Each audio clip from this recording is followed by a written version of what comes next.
तो the super villain के इस एपिसोड की शुरुआत वहीं से होती है जहाँ से पिछला एपिसोड खत्म हुआ था, जहाँ पे सामने से ये जो होती है भाई बायरन, वो तो कुछ और यहाँ पे समझती है, वहाँ से निकल जाती है और नज़र यहाँ पे रखने का बेसिकली काम हो रहा था भाई, कोई और नहीं बल्कि शयो की, यानी सबसे छोटी वाली कर रही थी। ये भी देखती है यहाँ पे कि जो बायरन है ना, सामने से देखने में बड़ी प्यारी लगती है और शायद ना इसने इससे पहले किसी के साथ यहाँ पे किया नहीं है, लेकिन मेरे मास्टर को देखे शायद उसका भी यहाँ पे करने को मन कर रहा है। तो मुझे यहाँ पे जलन हो रही है भाई, मैं सामने से नहीं चाहती कोई और औरत भाई मेरे मास्टर की ज़िंदगी में, उनकी ज़िंदगी में खाली मैं ही घुसाना बस मैं उनकी ज़िंदगी में यहाँ पे रहना चाहती हूँ और कोई भी नहीं। लेकिन सामने से भाई उनके साथ यहाँ पे ही हुआ सेक्ट में जाने के लिए भाई 2 या 3 दिन बाद निकल जाएंगे। तो सामने से मैं नहीं चाहती कि भाई वो अकेले उसके साथ यहाँ पे जाए, मैं यहाँ पे जाना चाहती हूँ, लेकिन मेरी पावर यहाँ पे बहुत ही कम है। अगर मैंने मास्टर से रिक्वेस्ट की कि अभी मुझे अपने साथ यहाँ पे लेके चलो, तो मुझे यहाँ पर लेके नहीं जाएंगे, वो अकेले निकल जाएंगे। रास्ते में और भी यहाँ पे सुंदर सुंदर लड़के मिलेगी और सामने से लड़कियों की ब्यूटी कंट्रोल नहीं कर पाए, उनके साथ जाके वो सब यहाँ पे हो गया और बाद में वही उनके बीच में डुओ कल्टिवेशन हो गया था। भाई यहाँ पे क्या होगा भाई, नहीं मैं नहीं चाहती कोई और उनके साथ डुओ कल्टिवेशन करे, खाली मैं उनके साथ यहाँ पे डुओ कल्टिवेशन करना चाहती हूँ। भाई क्या करूँ भाई, कैसे यहाँ पे रोकूँ। तो भी पीछे से भाई मास्टर यहाँ पे आ जाता, वो आते कहता भाई शायो की यार तू थोड़ी सी कमीनी नहीं बदल जा रही, मतलब तू भाई मेरे ऊपर यहाँ पे नजर रख रही है। ये भी हिल जाती हो, माय गॉड भाई मास्टर ने तो पकड़ लिया। ये भी कहती ना ना ना बिल्कुल भी ना नजर बदल रहे, ना ना मैं नजर बदल कुछ नहीं रख रही थी। ये भी कहता है हाँ हाँ चल चल, जैसे कि मैं विश्वास करूँगा, कोई बात नहीं, अभी तुझे माफ़ कर देता हूँ। देखिए यहाँ से कुछ दिन बाद है ना मैं निकल जाऊँगा युवा सेक्ट में जाने के लिए, तो जब यहाँ पे मैं नहीं रहूँगा तो सामने से अपने कल्टिवेशन पर ज़्यादा ध्यान देना और जो मैंने तलवार तुम्हें दिया ना, वो तलवार के साथ अच्छे से और प्रैक्टिस करना, समझ गए ना। ये भी कह दियो ओके ठीक है मास्टर समझ गई बाय, और इतना बोल के वो निकल जाती है। और यहाँ पे मेन कैरेक्टर सोचते हैं हाँ भाई ये जो सेक्ट पे बर्बादी बेसिकली यहाँ पे आ रही है, जो मैंने यहाँ पे करवाई थी भाई, ओरिजिनल जो मानवा था भाई उसके अंदर यहाँ पे लिखे नहीं, ओरिजिनल नॉवल उसमें यहाँ पे लिखे, लेकिन उस पर ज़्यादा मैंने फोकस नहीं किया, उस पर किया कि हाँ भाई हो गई बर्बादी तो हो गई। और मुझे ज़्यादा कर याद है ऐसा सामने से हुआ था, मैंने मरवाने की कोशिश की थी भाई इसको शायोकी को, लेकिन शायोकी भाई उसने मुझे मार दिया, वापस सेक्ट में लौटता, लेकिन जैसे सेक्ट में लौटता सेक्ट बर्बाद, एल्डर्स वगैरह सारे के सारे मार जा चुके हैं। जो लीडर था भाई, लीडर को भी यहाँ पे बहुत ज़्यादा चोट लगा था। लेकिन अब कहानी में यहाँ पे ट्विस्ट आ चुका है कि भाई सामने से उस समय मैं मेन हीरो को मारना चाहता, लेकिन अब मेन हीरो यहाँ पे जो मेन हीरोइन है, जो कि भाई मेरी स्टोरी यहाँ पे बनी पड़ी है, सामने से मारना तो छोड़ो, मैं तो और उसका कल्टिवेशन यहाँ पे करवा रहा हूँ। तो कहानी वैसा चेंज हो गया। उसके बाद से युवा सेक्ट में जाने के लिए भाई एल्डर्स लोग यहाँ पे गए थे, लेकिन सामने से भी मुझे यहाँ पे जाना पड़ रहा है बायरन के साथ। तो सेकंड ट्विस्ट यहाँ पे आ गया, देखते भाई आगे गए यहाँ पे और क्या क्या ट्विस्ट आते। मुझे वाकई में राइटर होने के बाद भी कोई आइडिया वगैरह नहीं है। तभी सामने से भाई मैसेज आता है उसी शॉट से जिसके साथ इसकी एक्स गर्लफ्रेंड यहाँ पे बातचीत करती थी। तो सामने से मैसेज आता है और ये लिखे कि भाई क्या हो गया, रिप्लाई क्या को नहीं करते, तुम मर गए क्या। ये भी हिला तो मर गया, मैं मर गया, अरे मैं जिंदा भाई, मैं जिंदा हूँ, मेरे अब्बा अम्मी जिंदा है, मेरे दादा ताकि जिंदा, सब यहाँ पे जिंदा हो। ये सीधा बोली के भाई मर गए, 3 महीना हो चुका ना। तो 3 महीने यहाँ पे भाई कोई रिप्लाई इसने सामने से नहीं दिया था, जीत चके में उसने ऐसा मैसेज दिया और रिप्लाई पर रिप्लाई दिया जा रही कि भाई बोलो बोलो भाई मर गए क्या, क्या करो भाई मरवा रहे हो क्या। ये देखते हैं भाई दे तुझे जितना यहाँ पे मैसेज देना दे भाई, मैं यहाँ पे रिप्लाई वगैरह बिल्कुल नहीं करूँगा। और सामने से मैसेज पे मैसेज की जा रही है, मैसेज पे मैसेज की जा रही है। तो ये सोचता है चलो भाई अब बेचारों के यहाँ पे मैसेज में भी आता, रिप्लाई मैं भी दे देता हूँ। तो रिप्लाई देता हूँ, अरे यार तुमने तो बहुत मैसेज दे दिया, क्या ना 3 महीने के लिए जो शॉर्ट है ना मैंने इसे बंद करके रख दिया था, कुछ बिजी था, इस चक्कर में मैं सामने से मैसेज नहीं दे पाया। जो सुनता सामने से अब रिप्लाई देती है, अच्छा अच्छा ऐसी बात है क्या, सॉरी सॉरी मुझे यहाँ पे नहीं मालूम था, इसलिए मैंने ये सब यहाँ पे बोल दिया, माफ़ कर दो मुझे। क्या ना सामने से हर बार तुम्हें रिप्लाई देने की यहाँ पे जरूरत नहीं है, बस तुम ओके ठीक है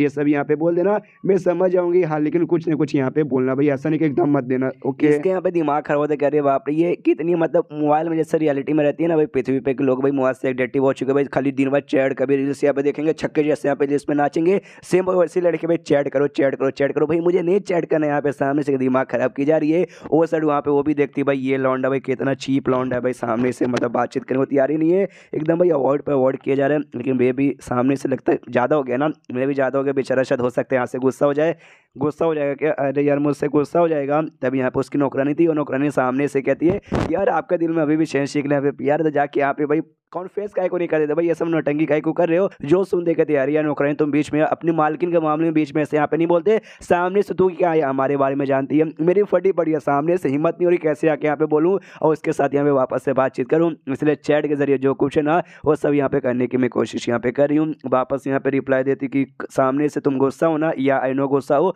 और हो सकता है किसी प्रॉब्लम में हूँ जिस चक्कर में तुमने भाई मेरे साथ यहाँ पे बातचीत नहीं किया था, वरना हाय हेलो तो यहाँ पे कर सकते थे। बताओ भाई क्या प्रॉब्लम है। गुस्सा तो इसको आता लेकिन सामने से बोलते ना ना कुछ कल्टीवेटर के साथ मिलकर ना हिडन रील में भाई मैं वहाँ पे जाना चाहता हूँ, इसलिए लंबे समय के लिए बातचीत में तुम्हारे साथ आगे चल कर नहीं कर पाऊंगा। तो सामने से ये भी देखती है अच्छा भाई किसी और ही मोटे साथ यहाँ पे जा रुकी वो लड़की है क्या। यहाँ पे रिप्लाई देती है कि भाई अच्छा सीक्रेट में जा रहा हूँ क्या वो डेंजरस है, इसका दिमाग और भी खराब क्या रहा है। मैंने बोला भाई मेरे साथ यहाँ पे कुछ और भी कल्टीवेटर्स यहाँ पे आ रहे लेकिन तो भी भाई ये लड़की मेरा दिमाग खराब की जा रही है भाई ये, लेकिन तो भी शांत होता है प्यारा से रिप्लाई देता है ना ना टेंशन न को ले भाई बिल्कुल भी यहाँ पे डेंजरस नहीं है। तो जैसे मैसेज यहाँ पे देखती भाई ये भी एकदम शांत हो जाती है 2 सेकंड के लिए। जोश यहाँ फिर चिल्ला दो अपने नौकरानी से कहती सुनो भाई यहाँ पे बंदों को अरेंज करो भाई और उनको यहाँ पे लगा दो, ये जो सेंसिटिव सेट के आसपास जो भी यहाँ पे हिडन रीम्स है ना जल्दी से उसके बारे में पता करो। आखिर मैं भी देखना चाहती हूँ भाई ये है ना भाई कौन औरत है भाई जो मेरे आदमी को यहाँ पे पटा के भाई अपने साथ यहाँ पे जाकर उसके साथ मजे करने के बारे में सोच रही है। तो सामने से नौकरानी भी कहती है अरे मालकिन आप भी थोड़ी अजीब औरत यहाँ पे नहीं है, आपका तो पहले से यहाँ पे ब्रेकअप हो चुका है, दोनों यहाँ पे एक्स बन चुके हो। फिर सामने से काई को भाई आपका आदमी कैसे हो गया। जो सुनते कहती नौकरानी तू भी मेरी ले रही है क्या भाई, हमारे बीच में बस छोटी सी मिसअंडरस्टैंडिंग हो गई थी और अभी के बस हमारे बीच में झगड़ा ही हल्का सा चालू है, हमारे बीच में ब्रेकअप नहीं हुआ, अभी भी हम एक दूसरे के बाबू सोना ही है। सामने से नौकरानी भी कहती है ओके ओके ठीक है मालकिन समझ गई। उसके बाद सीन होता है शायद 1-2 दिन बाद। उसके बाद से मतलब जिस दिन जहाँ से इनको जाना था तो जाने के लिए भाई बायरन के पास आता, बायरन से कहता चलो बायरन जाने का टाइम आ गया। तो बायरन यहाँ पे भाई तैयार व्यार होके थी, सामने से कहती ओके ठीक है मैं देखो तैयार हो गई। ये भी सामने से तो ओ माय गॉड भाई आपका ये ड्रेस है ना आपके ऊपर एकदम सूट कर रहा है भाई, मजा आ गया देखते ही। ये कहते यार क्या बात करो मतलब वाकई में मजा आ गया, अरमान खड़े हो गए। जो सुनते ये कहता यार मैडम आप कैसी कैसी अश्लील बातें करती हो, हाँ अच्छा लग रहा है बस और क्या चलिए। तो वो भी कहती है ओके ठीक है चलो। उसके बाद हम यहाँ पे मैप देख सकते हैं भाई, मैप यहाँ पे कैसे हो, मैप आपने ध्यान से देखा भाई इसका जो सेक्टर है शैंगटिंग सेक्टर भाई मिडल फिंगर बना हुआ है। हाँ सेट का जो पूरा एरिया भाई ऐसा मिडल फिंगर के एरिया में आता है, बाजू में बाकी दोनों सेट है भाई जिसमें एक के पास ये वांगडिंग जो नाम है भाई या डोंग मिंग जिसका नाम है वो सेट के पास बूढ़ा हुआ यहाँ पे गया था ग्रैंड एल्डर और युवा सेक्टर भाई ये लोग यहाँ पे जा रहे। तो वही बता देगा अभी हम जो तीनों सेक्टर भाई हमारे बीच में ऐसी दोस्ती वोस्ती चलती है, जब कोई प्रॉब्लम आता है कुछ भी आता है ना किसी को तो आपस में मिलकर भाई बातचीत यहाँ पे करते हैं। तो हम लोग भी यहाँ पे बातचीत करने के लिए बेसिकली यहाँ पे जा रहे थे, तभी रास्ते में उड़ते उड़ते जा रहे थे तो बताते हैं यहाँ पे अपना मेन कैरेक्टर है कि देखो सामने से बायरन मैं तुम्हें ये बताना चाहता हूँ जो सेट भाई जो हमारी दुश्मन बेसिकली बनी है जो कि हमारे खिलाफ ऐसे चालबाज चल रही है दी मिंग। सामने से भाई उनके पास है ना भाई बहुत ही ऐसा कुछ कमाल का टेक्निक है जिसके जरिए जो स्पिरिट गेट के कमाल के वेपन्स है ना वो लोग अलग यहाँ पे तैयार कर दे रहे हैं। तभी तो भाई इतना जल्दी भाई उनका डेवलपमेंट यहाँ पे बहुत ही अच्छे से चल रहा है जिस चक्कर में हमारे ऊपर बहुत ही बड़ी मुसीबत बनेगी, जिस बात का भाई हमें भी डरे और बाकी भी सेट के यहाँ पे डरे क्यों भाई वो जो स्पीड गेट के वेपन्स रहते बड़े कमाल के रहते और उतने कमाल के वेपन के सामने दुनिया भर के बहुत ही कम बोले तो बहुत ही कम बंदे यहाँ पे ठीक बात है समझ गए ना। जो सुनते बायरन भी यहाँ पे कहते हाँ हाँ समझ गई भाई समझ गई। फिर तो भाई ये इन्फॉर्मेशन यहाँ पे भाई बहुत ही ज़्यादा गुप्त रहता होगा, तो आपको इतना गुप्त इन्फॉर्मेशन कैसे मालूम। जो सुनते ये कहते भाई मेरे पास बहुत ज़्यादा गुप्त ज्ञान भी है, आई मीन सामने से भाई क्यों भाई मेरे कुछ यहाँ पे है भाई बहरूपिया जासूस भाई उन्होंने सामने से मुझे इन्फॉर्मेशन बताया। बायरन तभी नोटिस कर दी भाई मेरे कैरेक्टर ने भाई यहाँ पे गॉगल्स भी पहन के रखे कि भाई जो गॉगल्स है क्या ये भी वो कमाल के भाई ट्रेजर में से आता है जिनके बारे में लोग बातचीत कर रहे हैं। एंड देन ये चैप्टर यहीं पे खत्म हो जाता है। तो देखते भाई बायरन के साथ मिलकर क्या क्या एडवेंचर होता है और रास्ते में कितनी औरतें मिलती है भाई कि भाई जहाँ जाता है वहाँ औरतें मिलती है और सारी औरतें इसके पीछे ही पागल होती है। तो देखते हैं और कितनी औरतें आती हैं। चैप्टर खत्म तो वीडियो भी खत्म, तो मिलते हैं अगली किसी वीडियो में, जब तक के लिए बाय बाय।